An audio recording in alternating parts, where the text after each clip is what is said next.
our second session of our community day. Today we have Janelle here, and Janelle is a community health nurse and educator at Sequoia Hospital Health and Wellness. Janelle has spent the last 14 years of her nursing career pursuing her passion of serving the community by offering evidence-based health promotion education programs like this one that you're attending. And she believes in collaborative person-centered learning with the goal of providing knowledge that empowers everyone to make small but steady prevention-based behavioral change. So welcome to the Diabetes and Prediabetes Awareness session. Great. Thank you very much, Tina. You're doing an amazing service for the community. This is a nice way to reach a lot of folks. So as Tina said, I'm Janelle Jarosky. And today, this is a very complex topic. And we know, and this is research-based, that people learn better by kind of multimodal learning. So what that means is I'm going to have some prompts, and I'm going to have some visuals on my slideshow. And then some of the slides are going to just have information. So we're going to hit it from every angle on how people learn. And what that's about is it's called health literacy, and people retain better when they can visualize versus just taking in raw information. So I want to welcome everybody. I also want you to know, I feel I'm a whiz kid on the Zoom, but it doesn't really work out that way. So in this case, I'm going to share and then stop sharing, and sometimes I lose my presentation, so then I get it back. And so anyway, bear with me, but I'm so excited to be here with you today. This is my passion, diabetes, prediabetes, and heart disease. So what are we going to cover today? We're going to go over the myth or a fact about diabetes. So I'm going to give you a little something to noodle on and think about, and then we're going to revisit it towards the end of the presentation. We're going to look at the big picture. We're going to talk about what is diabetes and what is prediabetes.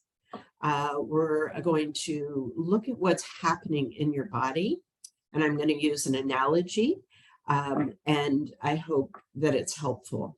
We're going to look at the main types of diabetes, and we'll go back to that visual and that analogy, and we'll look at some things that change when you have these conditions.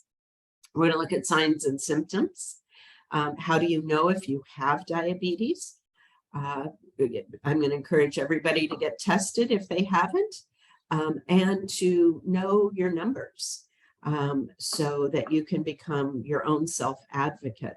We're going to look at preventable complications. So everything I talk about today is going to be in the framework of blood sugar control.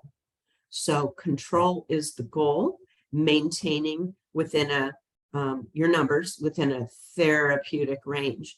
And ways to look at that are going to be what are the risk factors, and what do we have in our control through healthy lifestyle to make choices that that allow us to keep our sugars in good control. Okay, so here's the mystery question, and something I hear a lot when I'm out in the community. And this is it. So the question, we'll come back and revisit and support it with information, is diabetes is caused by eating too much sugar. So folks come to me if I'm working with them and they'll, I don't eat that much sugar. Okay, and we're going to talk about that. Does diabetes is it caused by eating too much sugar? So be thinking about that, okay? All right, so the big picture on diabetes is 1 in 10 US adults have diabetes. 1 in 4, so 25%, don't know they have it, and that's concerning. And it is the 7th leading cause of death in the United States. So what about prediabetes? Prediabetes, 1 in 3 adults have it. And this is where I catch my breath on the second piece of information here. 80% of people do not know they have prediabetes. And that's concerning because without taking action, many people with prediabetes can develop type 2 diabetes within 5 years. So the question is, what is diabetes? What is prediabetes? And even though it seems very basic, it really distills down to this. Diabetes is having too much. So in this talk, we're going to refer to glucose as sugar. So too much sugar in the blood. Okay, we're going to use those words interchangeably. So then the question is, well, what is prediabetes? So it's too much sugar in the blood, but not enough to be diagnosed with diabetes. Okay, diagnosed with diabetes. Okay, so let's go on. Okay, now this is the core of what we're going to talk about. I'm going to go over it a couple times, and that is not I'm going to move you guys over there, to be repetitive. It's just something I want you to capture. I'm going to use some props, and here's where I bring in the analogy. So what is happening in your body? When you eat food, it is broken down in the body into the basic unit of glucose. We're going to refer throughout here because they're equivalent as sugar once it enters the bloodstream. Okay, the little pink dots there are sugar in the bloodstream. But for purposes of this, I'm going to go back and forth, and I'm going to refer to the bloodstream as the highway. Okay, so where does sugar go once it's in the bloodstream? The end goal is always to get out to the cells of your body. Okay, destination, the cell. And in this case, we're going to refer to, just think of the cell as kind of a house, and it'll make sense in a minute. So while your body is doing this, the same thing is happening over with some organs in your body. And the primary focus for diabetes that we spend time on is an organ called the pancreas. So we're going to kind of think like a pancreas during this presentation. And that's like, what? How do you think like a pancreas? Anyway, okay, so you're taking food. Over here, the digestive system is working on breaking it down so that the basic unit of sugar can enter the bloodstream or the highway. In parallel, the pancreas gets notification that you've eaten. And the pancreas is a very small but mighty organ. So what is small but mighty? It's the size of 2 fingers. Let's see if you can see that. Okay, 2 fingers. And it lives behind the stomach. So it's very central in the abdomen or the belly area. Okay. So what does the pancreas do?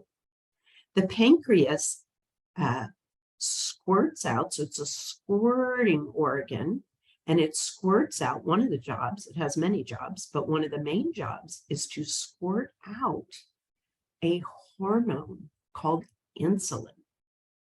Okay, so when we think of the pancreas, I'm going to use some props in a minute.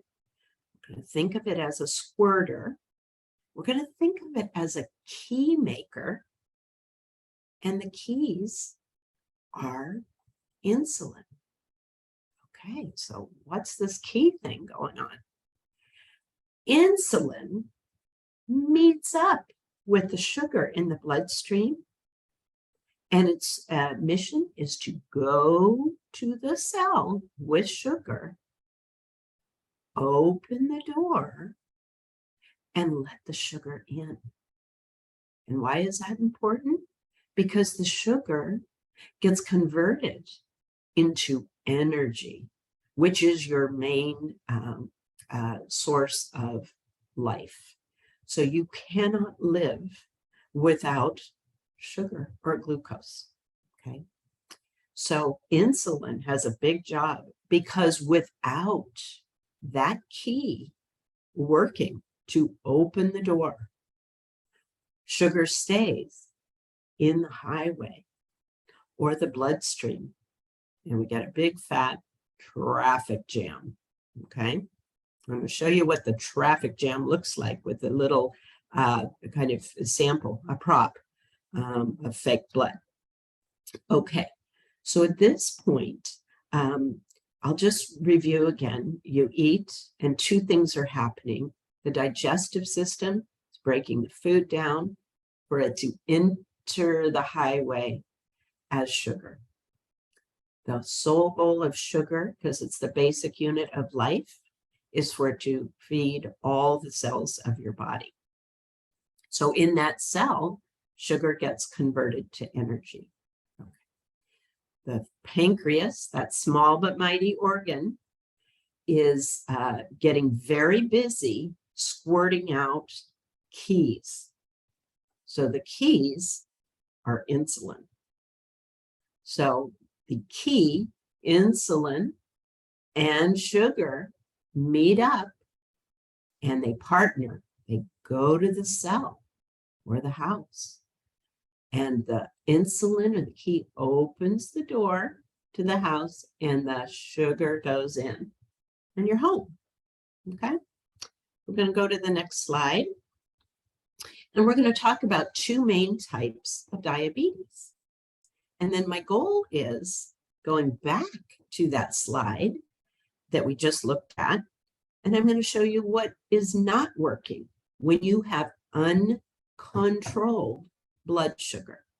Okay, so you can live very well with diabetes, but we'll talk more about when you have blood sugar that is too high, it's out of the normal range.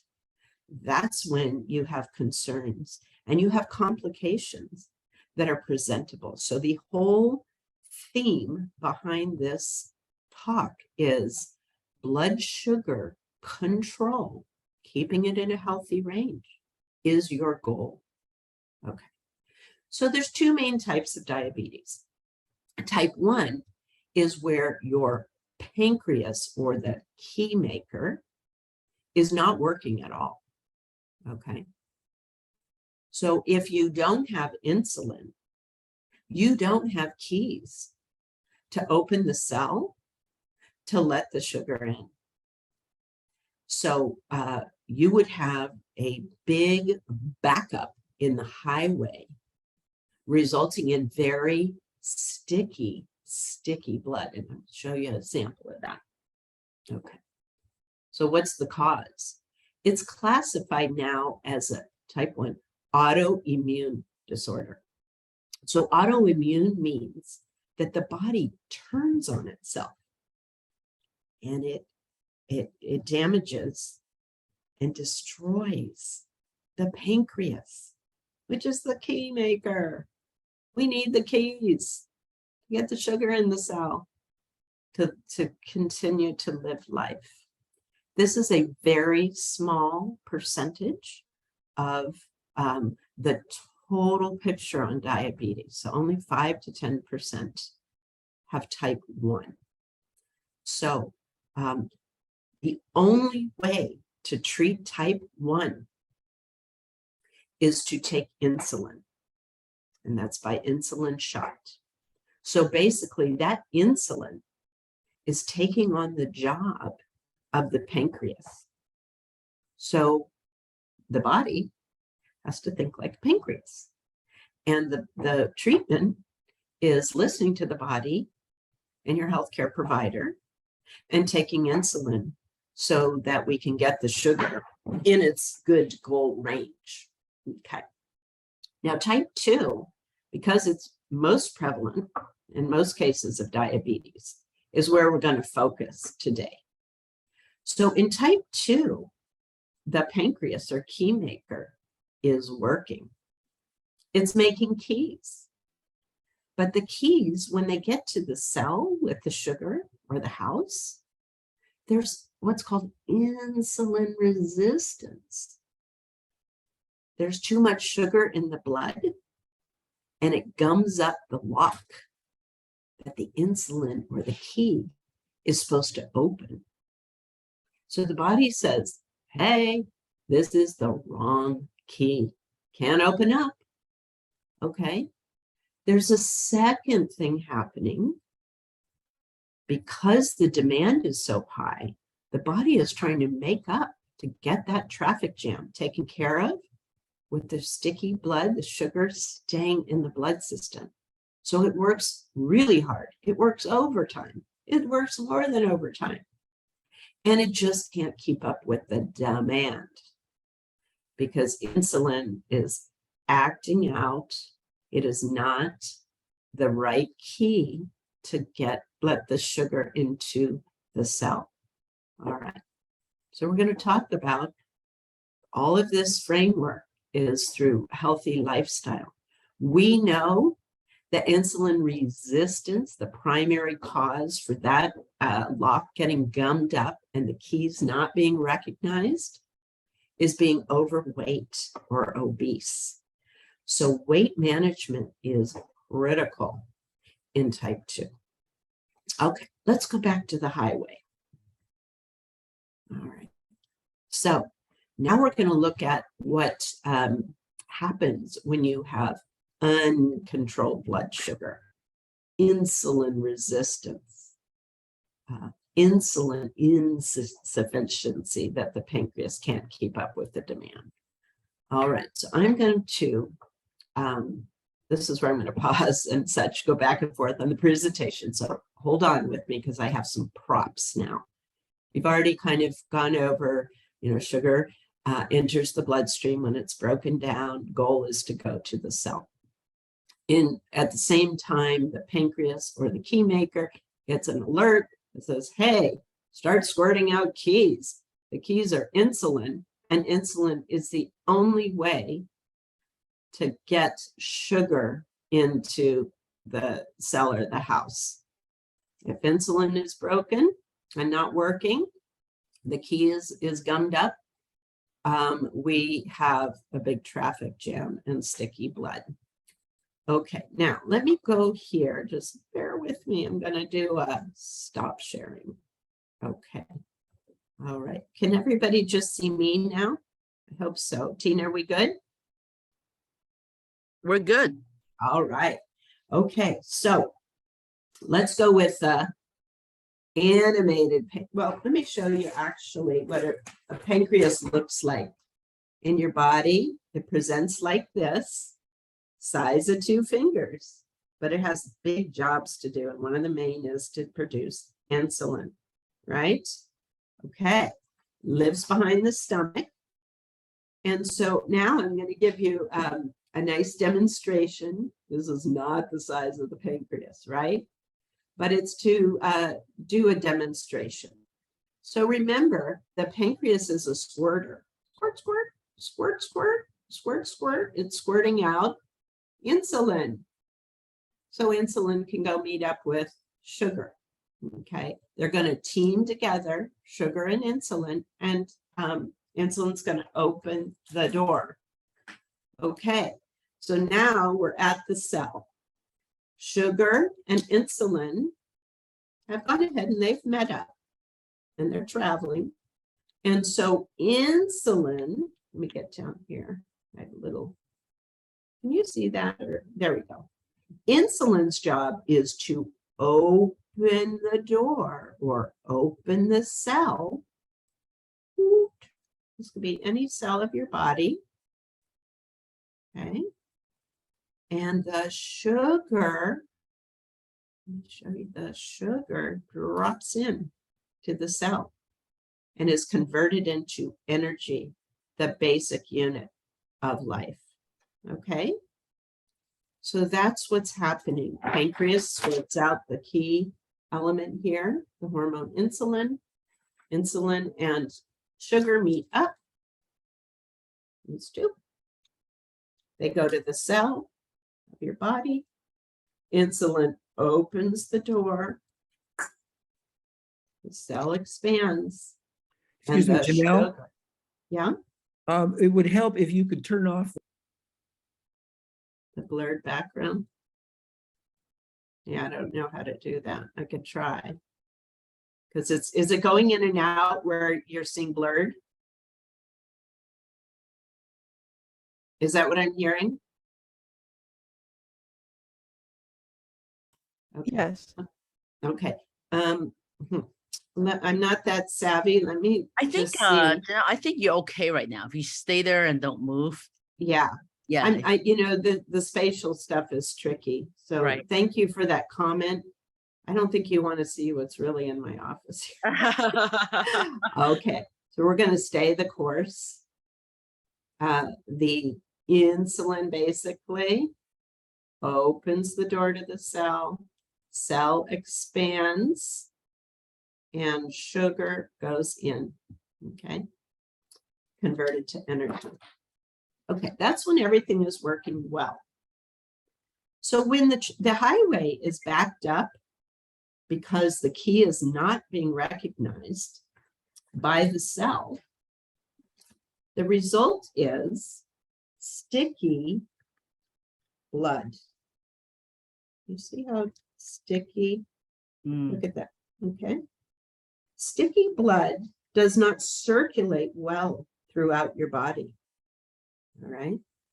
This is what it should be looking like if it's in normal range. Okay. You can imagine that's like a well-oiled ship. The blood is getting everywhere it needs to and delivering the nutrients to the cell. So now I'm going to come back to my presentation, and that's where I'm going to try this again. I'm going to do the share the screen. Okay. Wait, can we see it again? Yep. We can We see do it. not want sticky blood. That's the end point. Okay. So we'll go on, and at the very end, we're going to talk about lifestyle. There are ways that you have in your control to try to manage the nice, smooth, watery demonstration I just showed of a normal blood sugar. Let's go on. Okay, I have to actually do this. Yeah. All right, we're going to go past that. Okay. So what are signs and symptoms? Not all of these show up. We're going to go, the next slide is going to be about how you diagnose blood sugar diabetes and pre-diabetes. But symptoms that you want to be aware of, the main three symptoms are called, they're the 3 Ps. Okay? 3 Ps. The first is polyuria, which is frequent urination. When there is too much sugar in the blood, it is toxic to the body. So the kidney gets super busy and it's like, I'm getting this. It's filtering the sugar out of the system. And that results in frequent urination. So that can be a sign that your blood sugar is too high. Secondly, polydipsia. Polydipsia. You're always thirsty. So that's the second P. Always thirsty because you're peeing out a lot of fluid. And with that, your body is like, I'm thirsty. Okay. And then the next one, P, third P, is called polyphagia. Polyphagia is a fancy word for you are always hungry. Okay. That is because glucose is not going into the cells. It's backed up. It's traffic in the highway. And so your body is like, I am hungry. Okay. So those are the 3 Ps. But there's other things that you might experience And this part of this presentation is about that awareness. So other things that may occur are you get blurry vision. So why is your vision blurry? The bloodstream and the vessels that feed the eyes so that you can see really well are very small. They're called microvascular. We're going to talk about how your eyes are very at risk.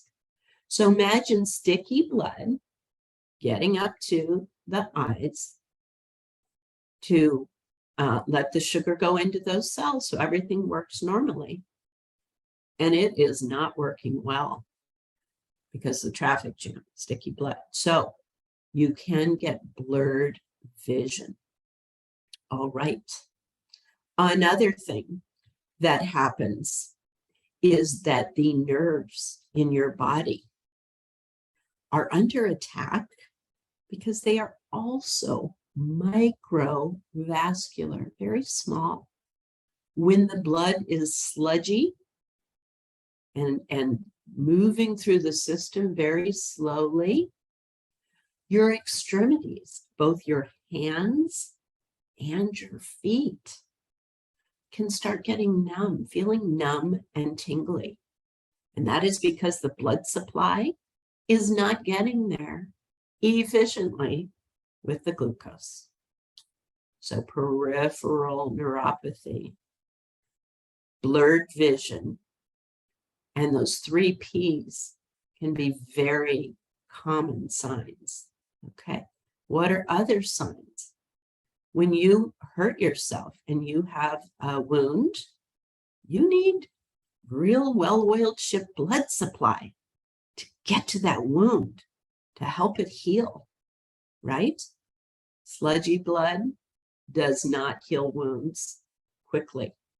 So if you are finding that you have a sore or cut or something on your leg or your arm or wherever, and it is not healing like it used to heal, that's a sign. And you want to get in touch with your healthcare provider.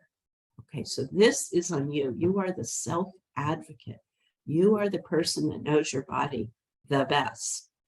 Okay, down here, you can experience vaginal infections called yeast infections, and also more frequent urinary tract infections.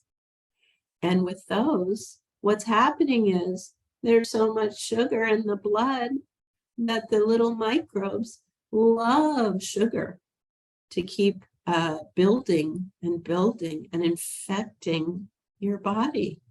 So if you have more frequent vaginal infections or yeast infections or more urinary tract infections, you're going to want to ask your healthcare provider if they think it would be worth it to do a blood test, which we'll talk about next. Okay, so those are some of the main. Sexual problems. It takes a lot of circulation to make this happen. So if it's compromised, that's where you may encounter sexual problems. Okay, so we're going to go to the next slide. So how do you know definitively if you have diabetes or pre-diabetes? Okay, so diabetes or pre-diabetes, your healthcare provider, if they're hearing you and saying, you know, I have a lot of symptoms and I'm concerned, I just went to this talk. I know like 1 in 4 people with diabetes don't even know. Gosh, 8 in 10 people don't know that they have pre-diabetes. So you might ask, it's always your healthcare provider that has to order it. Do you think we should do a blood test? So what blood tests are going to tell you how much sugar you have in your blood? The first one is when you go to the lab and you get a at least 8-hour fasting, means no food, water only, blood test. And that's for that point in time. It's measuring how much sugar, how backed up is your highway? Okay. Now this one is a second blood test, and it is called hemoglobin A1C. And it's a 3-month average measure of your blood sugar. So in the lab, they're still taking a blood sample, but they're doing a different test. And that different test is to measure this A1C. So it's an average over time. So both these measures are relevant. We want to know beat to beat, day to day, how much you're averaging. We want to know at one point in time what your blood sugar was. Okay, so I'm a curious person, and umpteen years ago when I was in nursing school, 25, 26 years ago, I was like, what? How can they measure 3-month your average blood sugar? So I'm going to stop the presentation, and I'm going to do a little demonstration that's going to help you make sense of this. Okay, here we go, and I'll try to stay centered, and I can see if it's blurry, so it's just best that I do what I know best. Okay, so stop, and here I am. Hello.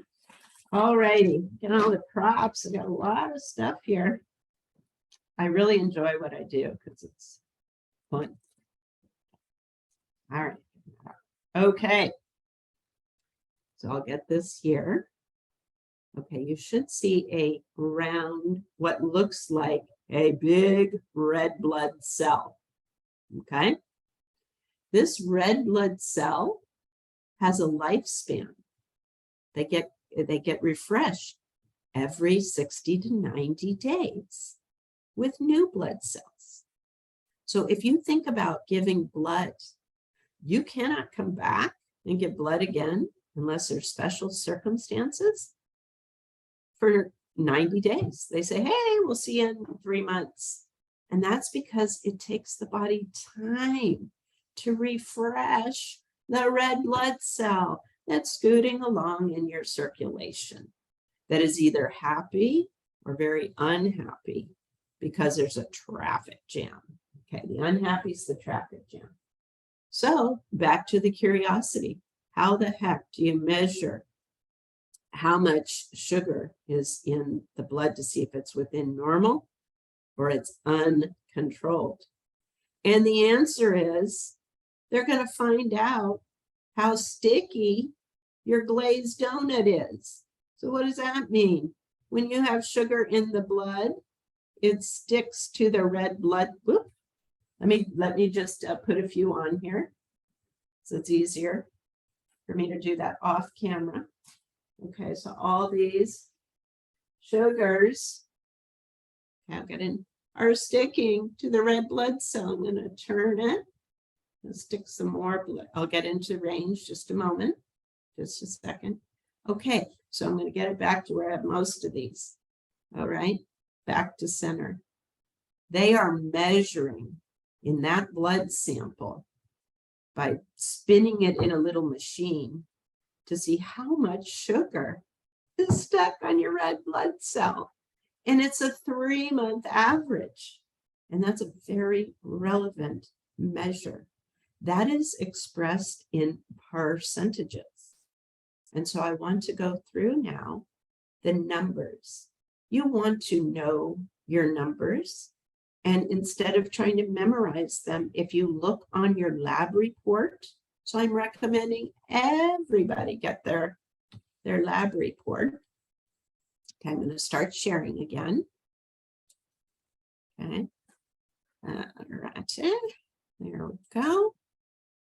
We're back. Okay, are we back? All right. You have to know to get tested. So the blood test paired with the symptoms you're having gives you information. So you're not one of those statistics of having diabetes and not knowing it. So the one measure in time that indicates you could have diabetes is 126 or higher. The 3-month measure. Janelle, are you supposed to share your screen? Oh, yeah. So am I not? See that? Thank you. No Thank problem. you. Thank you. Let's see why that is not happening. Okay. Thank you. Ah, there we go. I'm sorry. We'll go back. Thank you. Everybody see my screen? Tina, we're good? Yes. Okay. So get tested, know your numbers, right? Fasting blood sugar, the test that tells us 1 point in time. If it is 126 or higher, that indicates diabetes. If your A1C, another critical measure that measures over time, is 6.5% or higher, that indicates diabetes. Pre-diabetes, your fasting blood sugar would show up in your lab report as 100 to 125. Your A1C long-term measure, 5.7 to 6.4. Both of these, by definition, are too much sugar in the blood. For diabetes and all throughout, blood sugar control is the goal. Pre-diabetes, you're in the yellow zone. You're getting a warning. And we know by research, working on lifestyle to try to get into a normal or healthy range where your fasting blood sugar is under 100 or your long-term measure is under 5.7, blood sugar control to maintain in the healthy range, whether you have diabetes, pre-diabetes or not, is to work what you have in your control, which is lifestyle change. So we'll go over that in a minute. I'm going to go on. Go here. All right. So I want to emphasize this entire talk is about uncontrolled blood sugar and how to maintain it in healthy range. So it is the complications that we hear about are largely preventable. So when I talk to people and they say, I say, what comes to mind when you think diabetes? And you know what they say? I'm going to lose my leg. My kidneys are going to fail and I'm going to have to go on dialysis. Or I'm going to have this numbing and tingling and no feeling in my hands and feet. And I say to them, let's work to try to get this blood sugar in better control.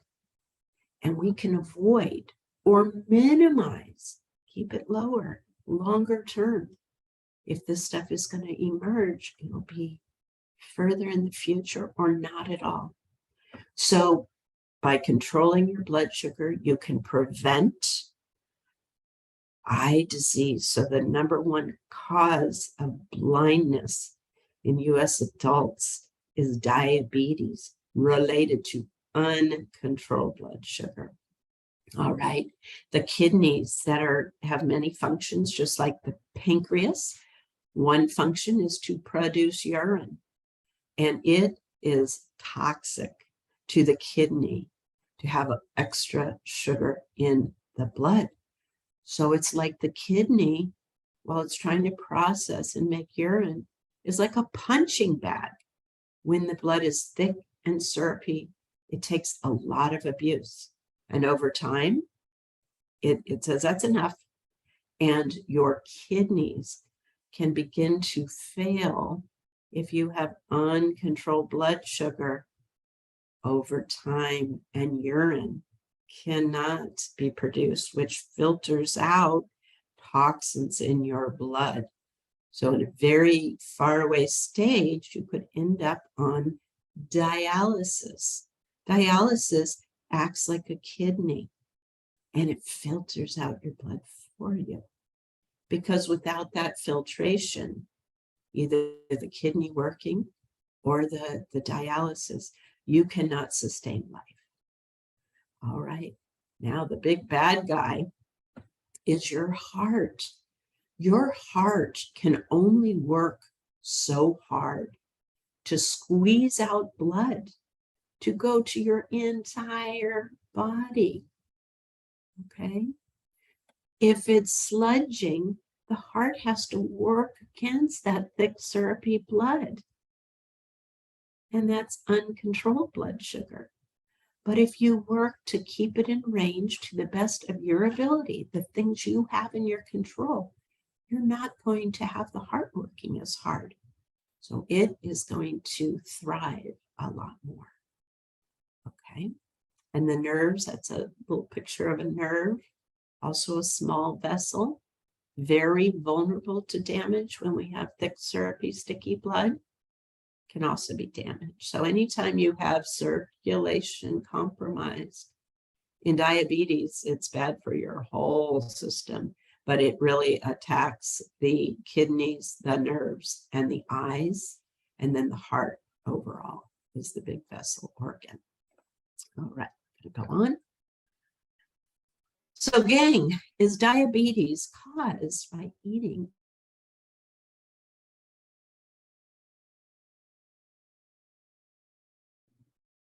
I think sometimes, right? The type 2 diabetes. Let's see. That is a myth. And that is very important for you to know. There are many contributing factors that can cause diabetes, okay? So it is not just eating refined sugar. Yes, that's something you want to avoid. We'll talk about it in a minute. So there's factors you don't have control over. Your age. So at age 45 and older, everyone should have at least one blood test for diabetes. Okay. Your race. So Black and brown people are at higher risk for diabetes. Okay. Genetics or your family history. So diabetes can come down the family line. You do not have control over that. But now we're going to bounce over to what is in your control. And we kind of think about this may load up the system, right? And just be in the background. These things you don't have control over. However, what could turn that on to become diabetes is all of these risk factors you do have control over.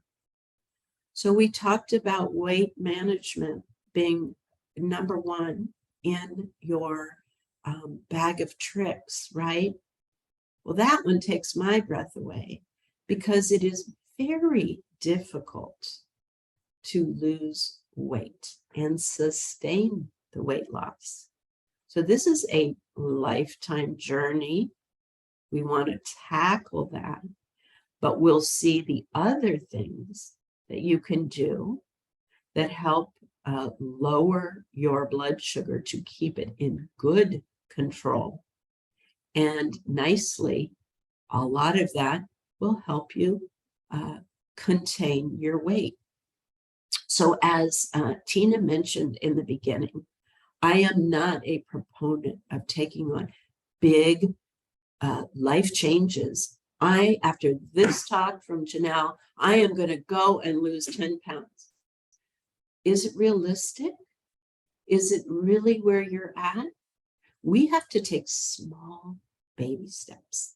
Okay, so we're going to keep this in mind, and we're going to go to other things that are in your control. But the same behavior research applies. It's small baby steps so that you can succeed and you get a positive feedback loop. You do another little goal and it becomes a lifetime habit.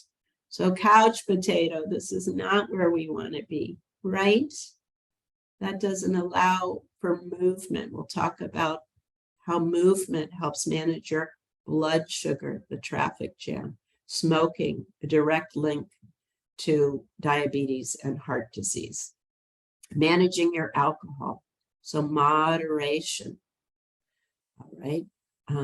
Eating fatty foods, fat like a hamburger, red meat, or other, let's say, baked items, French fries, is more fattening because it has higher calorie content than sugar. So fat is 9 kilocalories per gram. Sugar is 4 kilocalories per gram. And calories, if we have an excess, that's how we gain weight. So it is not just sugar. Sugar is concerning. This soda here in 12 ounces has, it will become in your blood that thick, syrupy traffic jam. And all of this is in the context of moderation. Am I saying, nope, you're going to, after this talk, no more Coca-Cola or soda? We'll talk about healthy lifestyle change in a moment. And stress. Stress is like, just think of it like this. You need, you get a fight or flight response when you're stressed. Well, Mother Nature intended stress and those hormones to flood into the blood system, which includes a big blast of glucose so that you have more energy to run from the big animal that's after you. Well, today's chronic stress, we are not physically exerting ourselves. So that blood sugar, it's like toothpaste getting squeezed into your blood circulation, contributing to that syrupy blood. Okay, so what's this? We have in our control to take medications as prescribed. Okay, we have 50% of people in the United States, adults, that do not take their medications as prescribed. They may say, hey, my blood sugar is normal today. Hey, it was normal the next day. I think I'll cut back and I'll just take one pill. All right. No, we do not want to be titrating our own medication. Taking medication as prescribed is in your control. All right, let's get to one of our last slides. So healthy lifestyle choices for prevention. We've learned all the reasons why this is very worth it to take on. Weight management speaks for itself. It can lead to insulin insensitivity or resistance, okay? Physical activity is amazing. So the recommendation, right, is 30 minutes on most days of the week, moderate activity, totaling 150 minutes. So if you are not physically active, that's going to make you want to run and hide, okay? So you're going to meet yourself where you are and know that that's the end goal. It is not the immediate goal. And if you blast out and start doing physical activity when you're fairly inactive, it is not sustainable. You will likely, by research, fall back into old patterns. So that's not meant to be doomsday. The reason is it's a negative feedback loop. Oh, I failed. I didn't, stay active. Small baby steps keep you active. All right, regular physical activity. Here's the great news. Muscles are where sugar is stored, one of a couple of places. When you're physically active, it puts sugar in the blood system, and the physical activity eats that blood sugar up so that you have energy to be moderately physically active. When you are using that blood sugar up, the muscle's like, hey, I need to be replenished. I need more sugar. So when you decide maybe tomorrow or the next day to do the same thing, I am all loaded up. So muscle grabs sugar out of the circulation, the bloodstream, the highway, 24 to 48 hours after you stop. So the body's working. Exercise is very much a good strategy for managing your for managing your blood sugar, controlling it. Healthy diet, right? Simple carbohydrates that break down quickly. The poor pancreas goes on alert and is like, hey, I got to keep spitting out the keys. And it wears the pancreas down because simple carbohydrates like sugar, white bread, white grains, white pasta, they break down, the digestion breaks it down so fast and it dashes into the blood system. And then the pancreas tries to respond to keep that sugar moving. All right. So healthy diet, one big strategy is to include high fiber foods. High fiber foods allow like a meshwork, that the sugar, when the digestion is happening, it is slower to break down. It is very moderated and goes into the blood system when that food is broken down into the basic unit. It goes in slowly. And the pancreas is like, thank you very much. I don't have to be spitting out keys so fast. So high fiber, that's in multi-grain, beans, legumes, nuts, seeds, things that break down slower. Okay? All right. Vegetables. How could I forget vegetables, right? All right. Other thing about healthy diet is if you stay close to nature, Mother Nature does not add sugar to the food she delivers. So the closest that food is in its natural form, imagine picking a piece of fruit up. There's no food label on fruit. The more processed it is, they put in added sugar, added salt, all of that, because they want you to come back and buy the product again. So look out, eat an orange. Don't drink orange juice to excess. Taking your medications as prescribed is self-explanatory. Do not try to be your own healthcare provider. There's also in here, I don't want to be remiss, some people cannot afford their medications. And that needs to get looped back around to the doctor and the pharmacist to find out affordable medication plans or medications that are covered by your healthcare plan. So this is not always willful. It could be that you don't have the money. Okay, get back to your healthcare provider. You're the boss of your team. Alcohol intake. Alcohol has sugar and it also disrupts your sleep. It also has a lot of calories, 8 kilocalories per gram. Excess calories in your body get stored as fat. Fat adds to weight, and weight is your worst enemy. Stress, we talked about an influx of sugar into the system. Smoking stresses out your circulation tremendously. So it just promotes those signs and those symptoms of diabetes. Go on. Be kind to yourself. Do small, easy to do goals. Be specific when you set a goal and aim for a goal that you tell yourself, yeah, I can do this, 70 to 100% chance I'm going to succeed. And let's say you come back and you don't make the cut. You're just like, oh, shoot. Well, then back off the goal. So it fits in this category where you're confident that you can achieve it. Okay. Remember, real change, enduring change happens one step at a time. I want to thank all of you. We have 5 minutes for questions, and I hope that you'll come back for more presentations.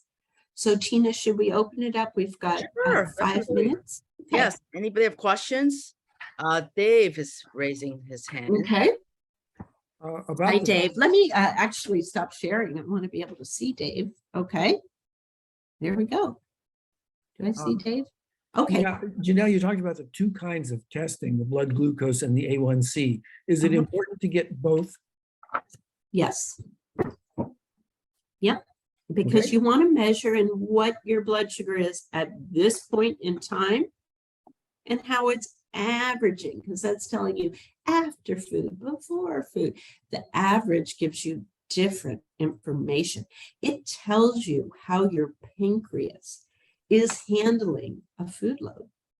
So you need long range measure and you need the one moment in time. So yes, please, if you're talking to your healthcare provider, those two are very important to be done together. And it's all in the same blood draw. Yeah, Thank you. you're welcome.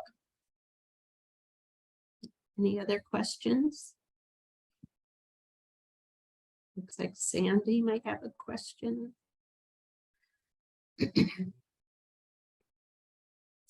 So while we're waiting, I wanted you to know that I provided a handout that kind of encapsulates most, well, shoot. Okay, I'm sorry. I'll get this. I know I'm going to do it. It's a spatial thing here. Oh, I can see it now. There we go. Life's simple 7. Simple, not, but it tells you how to manage your blood sugar.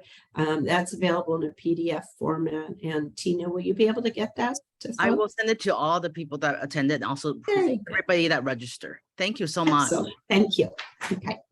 So I don't know, are there other questions? This is to give an overview. This I just credit diabetes and pre-diabetes for its basics. There's just basics about diabetes and pre-diabetes. And so in summary, you want your blood sugar within a therapeutic, healthy range to avoid complications. And that's it. So whether you need to take medications, you're always pairing it with all those lifestyle, it's worth it. It's worth it. So thank you all, Tina, for the invitation. And I look forward to seeing you all soon. Thank you, Bye-bye.